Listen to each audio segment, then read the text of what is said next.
has the whole earth shaking. Yes, our God cannot be moved. In a world of hate and vengeance, your word speaks of forgiveness. Yes, our God cannot be moved. Yes, our God cannot be moved. Unshakable love, unshakable love. Your kingdom forever stands. Your love, it has no end. Unshakable love.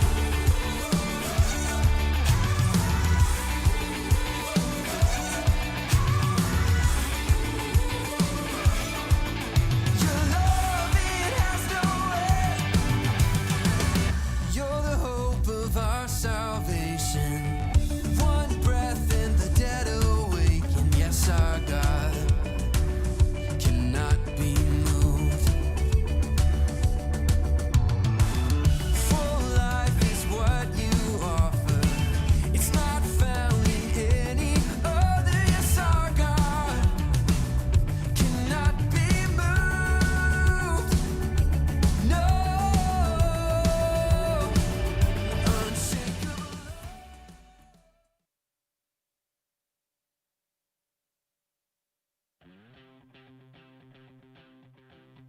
Let me tell you a story. There was a time when Jesus was talking to the Apostle Peter, and this is what he said. Let me tell you a story. Let me tell you a story. Let me tell you a story. Let me tell you a story. Let me tell you a story. There was a time There was a time There was a time when Jesus was in the temple, and this is what he said. when Jesus was sitting down with people to eat. There was a time when Jesus was in the temple, and this is what he said. There was a time when Jesus was teaching on prayer, and this is what Jesus said. There was a time when Jesus was teaching on prayer, and this is what Jesus said. When Jesus was in the temple, and this is what he said. And these are the stories that Jesus told.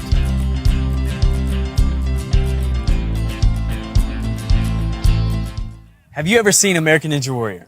I love that show. The equipment at this park actually was modeled after the show, American Ninja Warrior. There's a zip line over here, some pretty incredible obstacles. It's actually said to be the only playground of its kind in the state of Florida. And if you haven't seen the show, it's an obstacle course challenge where athletes compete to get through a variety of jumps and swings and ropes and bars and challenges to hit the buzzer at the end. Top athletes fly through this course. One of my favorite competitors is this guy named Joe Morosky. He looks like a totally normal dude, but he's he's a weatherman in real life. But he gets on the course and this guy crushes it. This totally normal looking dude. When I watch guys like him, I think if a weatherman can do it, I can do it. If you know me, you know I'm a little bit competitive. I mean, he makes this thing look so easy. Then when other competitors fell, I'm like, how could they possibly not complete this course? It doesn't look that hard. I'm pretty sure I could have done better. But then I go over there on this playground and I'm like, who am I kidding? I'm not going to compete on an American Ninja Warrior course. It's in those moments that I realize that being an American Ninja Warrior is way harder than it looks. When I get on playground equipment like this, I have this new appreciation of just how crazy strong these people are. It's insane. But you know what else is way harder than it looks and sounds? Forgiveness. Forgiving someone. It's easy to say, I forgive you. I forgive you. I forgive you. So that's a lot easier to say than it is to actually forgive someone. We all understand the idea of forgiveness, but most of us, and most of us know that when someone hurts us, we should forgive them. But we shouldn't hold a grudge. But it's not a new concept. And it certainly isn't something we've never heard before. It's a Sunday school textbook type answer. When someone hurts you, you forgive them so you feel better.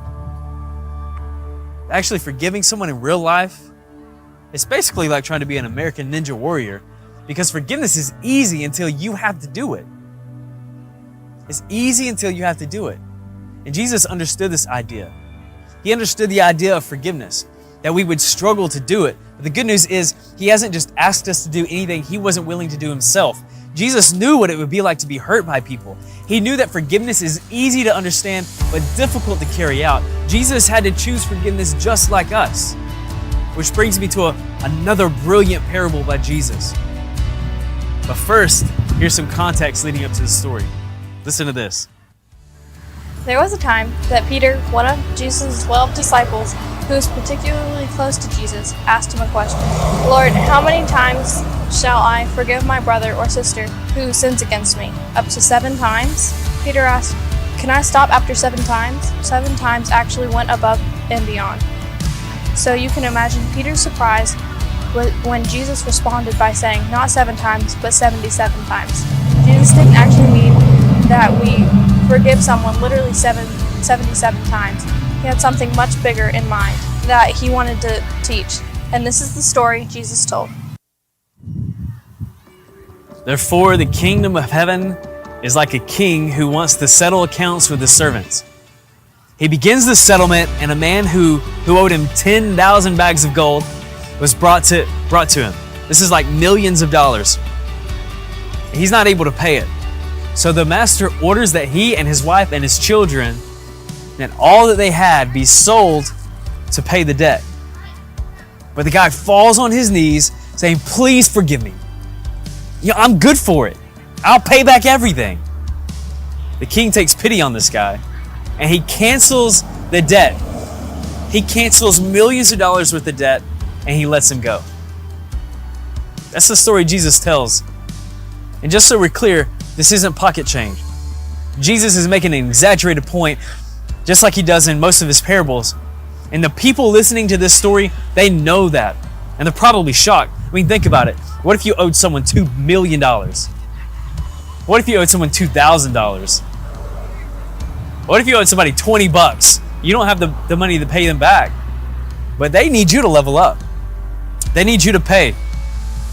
Or they're going to have you arrested. So you're stressed out about what's going to happen, and you beg them not to put you in jail. That's essentially what's going on here. Then you get told that your debt is gone. It's disappeared. You no longer owe any money. Imagine how great that would feel to have that level of debt removed. For someone to get a break on money that they owed like this, we expect them to be incredibly impacted by this kind of life-changing event. But it's not the end of the story. Jesus continues the parable and he says, but when the servant went out, he found one of his fellow servants who owed him 100 silver coins. We get 10,000 bags of gold forgiven, and now he is owed 100 silver coins. Immediately, you know that what this guy's supposed to do. The easy answer, right? Given a gigantic debt that was just taken off his shoulders, of course, he is about to forgive this tiny amount of coins. No, that's not what this guy does. He doesn't do this. He grabs this guy, he begins to choke him, yelling at him, pay back this money or else. This guy falls to his knees and he begs him just like he did before. He said, be patient with me. I'll pay it back. But this guy refuses, and instead he goes off and he has this guy thrown in prison until he can pay the debt. Now, obviously, we thought the story would go in a different direction. But I'm telling you, just because we understand what should happen with forgiveness doesn't mean that it's easy for us. It's so much easier said than done. And when we've experienced forgiveness ourselves, it can still be difficult to give forgiveness. But Jesus didn't let us off the hook just because it's difficult. Check out his point. He closes the story like this. He says, when the other servants saw what had happened, they were outraged. They were furious. They went and they tell the master everything that happens. The master calls the servant back in. You know, the guy at the beginning of the story who was forgiven 10,000 bags of gold worth of debt. He says, you wicked servant. You're an awful guy. You're a terrible person. I canceled all of your debt because you begged me to. Shouldn't you have had mercy on the fellow servant just as I had on you? In his anger, the master handed him over to the jailers to be tortured until he could pay back all that he owed. See, he missed an opportunity to show a small amount of forgiveness immediately after he was shown a huge amount of forgiveness. Then Jesus adds an exclamation mark to his story. Jesus gets serious right here. He leans in, he says, "This is how my heavenly Father will treat each of you unless you forgive your brother or your sister from your heart." What does he mean by this? What does Jesus mean by this story, this parable? He doesn't mean that you're literally going to be put in jail and tortured if you don't forgive. That's not what it's about. But think about this. The last time you held onto a grudge, who hurt the most? You or the person that you refused to forgive? You. You hurt because you refused to forgive. And this refusal of forgiveness is its own kind of punishment. It's its own torture. It's its own kind of jail. When you hold on to an offense and a grudge, you hurt and you imprison yourself. So back to Peter's question. Jesus, how many times should I forgive? Is forgiven 7 times enough? No. No, if you're keeping track, it means that you still haven't let it go. You've forgiven enough when you no longer are tortured and you are no longer held captive by that wrong thing, that offense that was done to you. You've forgiven enough when you are free. You've forgiven enough when you are free, but that is not all. Because the point of this story, the point of the parable, is also to shift the attention from what was done to us and toward the things that we've done. Things that God has forgiven you of. It's a lot easier to hold a grudge when we see ourselves as the good one in the story. But when our eyes are open to all of the ways that we aren't perfect either, giving other people a break becomes a lot easier. Because we are broken and we are hurting, and God has stepped into our story. And when He steps into our story, He's expecting us to step into the stories of others with love and grace and forgiveness. And let's be clear, Jesus has forgiven us of a lot. And if He can offer us forgiveness for every single sin that we've committed against Him, then we can pass the forgiveness on to others. Forgive like you've been forgiven. Forgive like you've been forgiven. You've been forgiven of a lot. Forgive a lot. As long as we think that we are better than someone else and what they've done to us, forgiveness will always be a tough thing to demonstrate. But hey, it's all connected. Our ability to forgive others is directly tied to our willingness to receive forgiveness. Let me say that again. Our ability to forgive others is directly tied to our willingness to receive forgiveness for ourselves. And we can't expect forgiveness from others if we aren't willing to forgive as well. And for many of us Christians, for many of us in church, we have to remind ourselves that we are not as perfect as we think we are. We are messed up.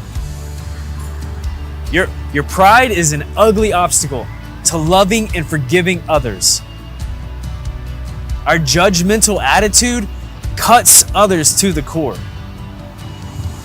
Our secret sins are bigger and can hurt more people than we care to admit. The words to our parents would surprise a lot of people. Our words online and in the hallways, just to receive a cheap laugh from our friends, that can be hurtful. Our envy and our jealousy may not show itself on the outside, but we know what's brewing on the inside. We have this pile of sin that Jesus willingly forgives over and over and over again. And I don't tell you that to bring you down, but instead to empower you to pass that forgiveness along to someone else. Jesus has led the way in demonstrating the power of forgiveness. We get to follow His lead. We get to follow His lead in forgiveness. Imagine if you had 2 cards in front of you. One says, what I did to someone, and the other says what someone did to me. Imagine if you filled out this first card with 1 or 2 things that you've done recently to wrong someone else. It may take a minute or 2 for you to think through it. Even if you've hurt someone unintentionally, that counts as an offense that you committed against them. Now imagine filling out the second card. This will probably come a lot quicker and a lot easier. What is something that somebody has done to you that you're still holding on to? It doesn't matter if it happened yesterday or 5 years ago. If you don't feel freedom from it, then I want you to imagine writing it down. And in light of all that, the two cards, as you think about those two cards, what do you need to receive forgiveness for? And what do you need to give forgiveness for? Those are connected.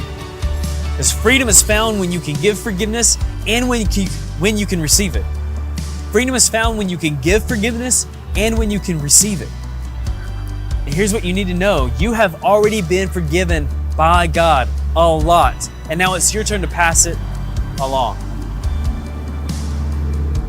I love you guys. I'll see you next week. Forgiveness is easy until you have to do it. Sometimes we have to do it over and over again. The point is this: the story about bags of gold isn't just about us. As with all of Jesus' stories, it tells us something about the storyteller, about Jesus himself. He forgave us so that we could be free from the power of sin. But when we don't forgive others, we're not free anymore. We're missing out on the free life he wants for us. And that's why he'll tell the story, to remind us that because of what he has done, we have more power than we can imagine to forgive others again and again.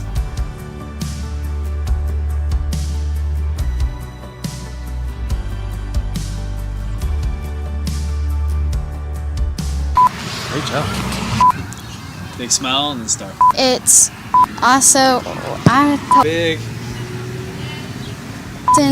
mistakes. I messed up the words. Thank you so much. Hold on, I think this is the one. This is the one. I think so.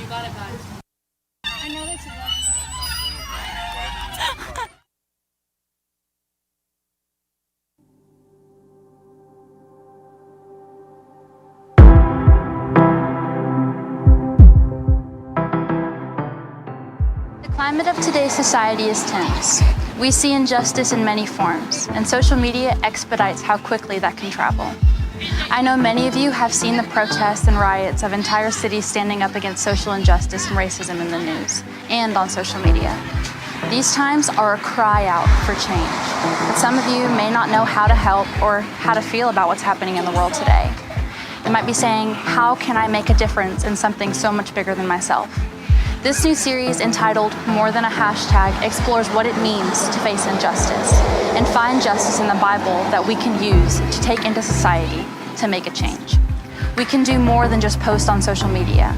We can do more for individuals by taking a stand against injustice in society today. Justice is more than a hashtag. We can do something. We can love mercifully. We can act justly. We can walk humbly. We are the next generation. We are the future.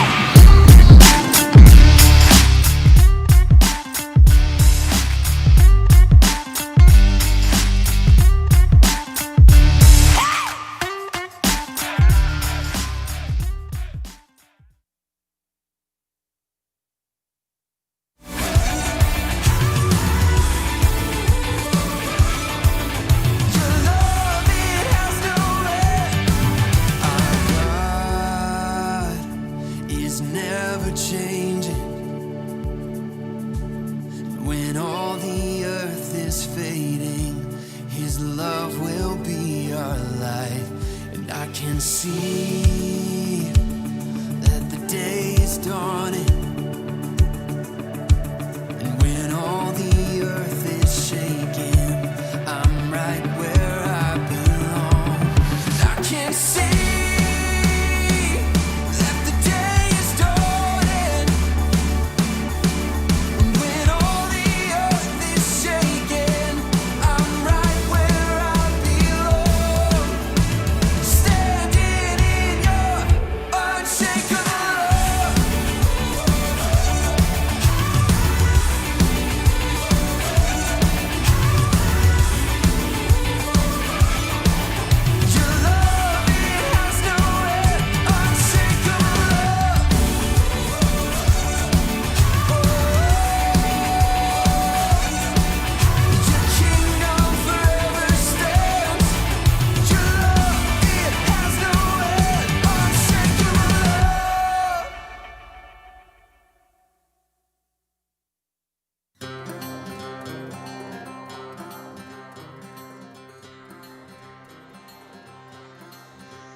traveling down a back road in search of something more.